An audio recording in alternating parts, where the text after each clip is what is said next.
But we start with Arsenal, who could move 5 points clear of title rivals Manchester City if they win their game in hand tonight against Everton. Mikel Arteta's side have responded admirably to their minor blip with victories over Aston Villa and now Leicester. But tonight they face a side they lost to just last month. Let's get more on this. Delighted to say we're joined by the former Arsenal striker Alan Smith. There he is. Very good afternoon to you, Alan. Put this into context then. Just how important is tonight's game for Arsenal?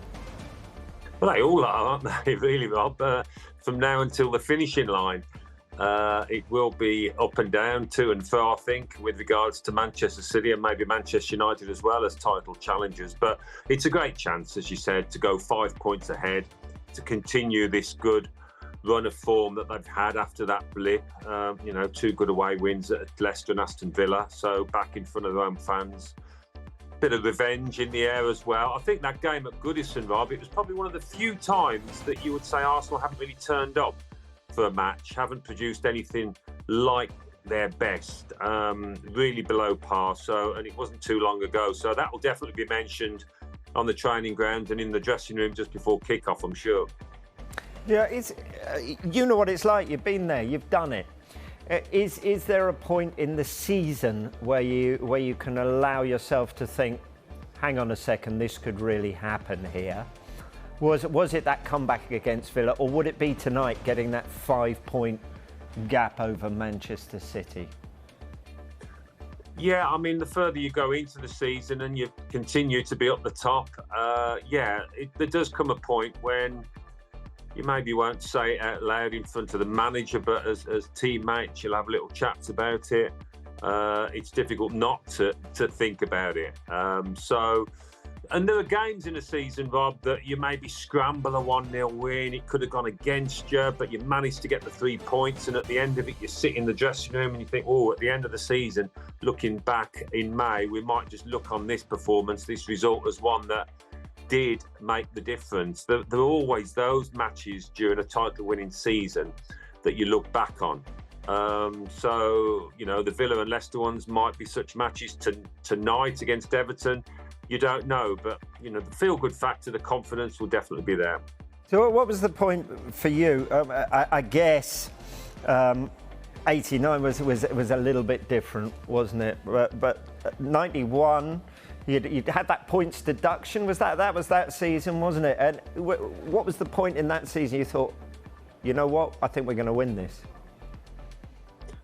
Yeah, we had a little team meeting with George Graham after the points deduction, and he rallied the troops. And then we went out. I think we beat Southampton the game afterwards, and it was kind of, we'd put it behind us, and we never looked back from that point. I mean, it did galvanise us. There's no question about that. We tried to use it to our advantage, and the fans never stopped singing about it. That was a big moment. That was a big moment in our season. Have Arteta's Arsenal had their big moment yet? Probably not. I mean, if they went to the Etihad in a few weeks' time and beat Manchester City, that would definitely qualify. But we shall wait and see on that. As it is, in between now and then, I mean, they've got a good run of fixtures, haven't they? With Bournemouth at the weekend, Fulham, Palace, Leeds, the next games. So that gives them a really good chance, maybe, to increase that lead. Yeah. You talked about putting sort of those bad results behind you and using that in your favour. Could they do that with Goodison last month and use the lessons from that to go forward? Yeah, I think so, because it's so fresh in the memory as well. Such a disappointing display. They would have known that Everton would have come out under Sean Dyche, really high intensity, scrapping for every ball. And I'm sure Arteta would have warned them as an ex-Everton player that you've got to win these 50-50s. You've got to match them for effort as much as anything else. And it never quite happened. And once the Goodison crowd get going, they're a tough crowd to keep quiet. So, because that's fresh in the memory, it's easy to remind the lads of that. And they don't want to taste that feeling again after the match tonight at the Emirates. So that would definitely be a motivation for them. If Arsenal win, It would take them to 60 points, their joint highest total after 25 games in the Premier League era. Will Arteta be using that, or will he just store that away to use later on, this progress that they have made?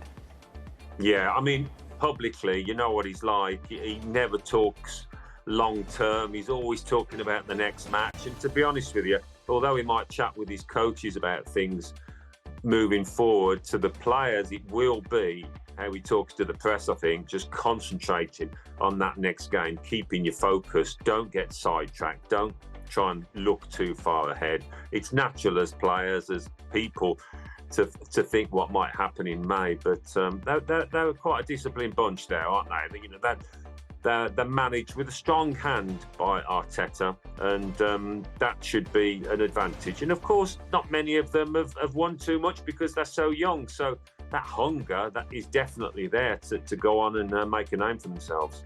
Yeah, and April's going to be a big month. Trips to Liverpool and to Manchester City to come in that match. As for Everton, a win would move them out of the relegation zone. Okay, there's been some good and not so good results for Sean Dyche so far. What have you made of what he's doing, and do you see progress here? I think what he's done and what we've seen, you could probably have forecast, you know, starting with that Arsenal game, and they've got a couple of 1-0s. The defeat to Villa last time out would have been damaging, I think, because it halted the momentum. I know they didn't really turn up at Anfield in the Merseyside derby, but that game against Villa was a blow to them. Of course, they are struggling up top. We all know that, with Dominic Calvert-Lewin and his injury problems. So you wonder where Sean Dyche is going to get the goals from. And it might just be that they get a series of scrappy 1-0s and drag themselves out of that bottom three. But the fact is that they're in the bottom three at the moment. You can't take anything for granted. I mean, I don't think they'll go down. Many people perhaps agree with me, but easier said from this standpoint than it is from Sean Dyche. So they've got to get back to trying to keep clean sheets and nicking goals. But I guess if you'd said to him when he walked in, because the fixtures looked tough when he walked in, if you said to him, your next 3 games are going to be Arsenal, Liverpool and Leeds, and you're going to get 6 points out of that one, I think many managers would have taken that. And has that lifted the mood? Well, I mean, I can't say. I'm on the outside looking in, but I think there probably is a bit more optimism there, despite last weekend's defeat. It has kind of ground to a halt almost, hadn't it? Under Frank Lampard, it was difficult to see an improvement going forward. New voice, different methods, as we've seen so often. It can work. Sean Dyche, highly experienced manager, particularly at the bottom of the Premier League, and eking out points in various ways. So I would imagine there's a little bit more optimism there. But of course, Everton fans look at the table in the morning papers, whatever, and see that their team is in that bottom 3. So that always kind of tempers that hope. Yep. The other Premier League fixture tonight is Liverpool hosting Wolves. We know what happened at Molineux a short while ago, but how do you rate Liverpool's chances of reaching the top 4? Well, I mean, what a story there at Liverpool. I mean, I commentated on the Real Madrid game, and that was just incredible. So, you know, on paper you think they should beat Wolves, but under Lopetegui they've made great strides, haven't they? Wolves picked up a number of points and just eased up the table a few places. So they're very well organised. Didn't play so well at Fulham last time out, didn't reach the standards, but they'll need to reach the standards against a Liverpool side that will be scrapping in front of their own fans, trying to get back on track. And no matter what you say about their struggles, they've still got very good players, you know, world-class players when you look at the likes of Mo Salah. So that'll be an interesting one, but you can't take anything for granted with Liverpool this season at the moment, can you? More FA Cup action tonight. Manchester United, 5th round action later, facing West Ham. At the moment, there's never a good time to play Man United, it seems. But after what happened at Wembley at the weekend, How much tougher does that make it for David Moyes' side? They'll be on a huge high, United, won't they? Of course they will. I mean, everything they're touching at the moment is turning to gold. You know, even the missed kicks in front of goal. Marcus Rashford's strike has come off the defender and gone over the keeper. That's just the way it's going at the moment. They're on a fantastic run. They're on a roll. You get to that point where you're not expecting to lose games. In fact, you're expecting to win them.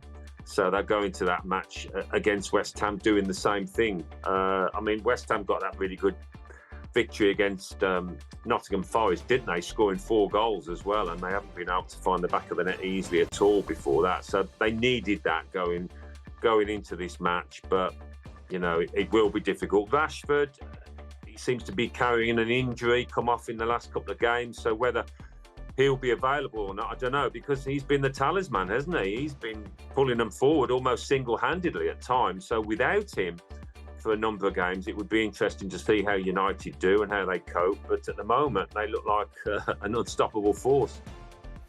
Alan, always lovely to talk to you. Thank you very much indeed. Thanks, Rob. Cheers.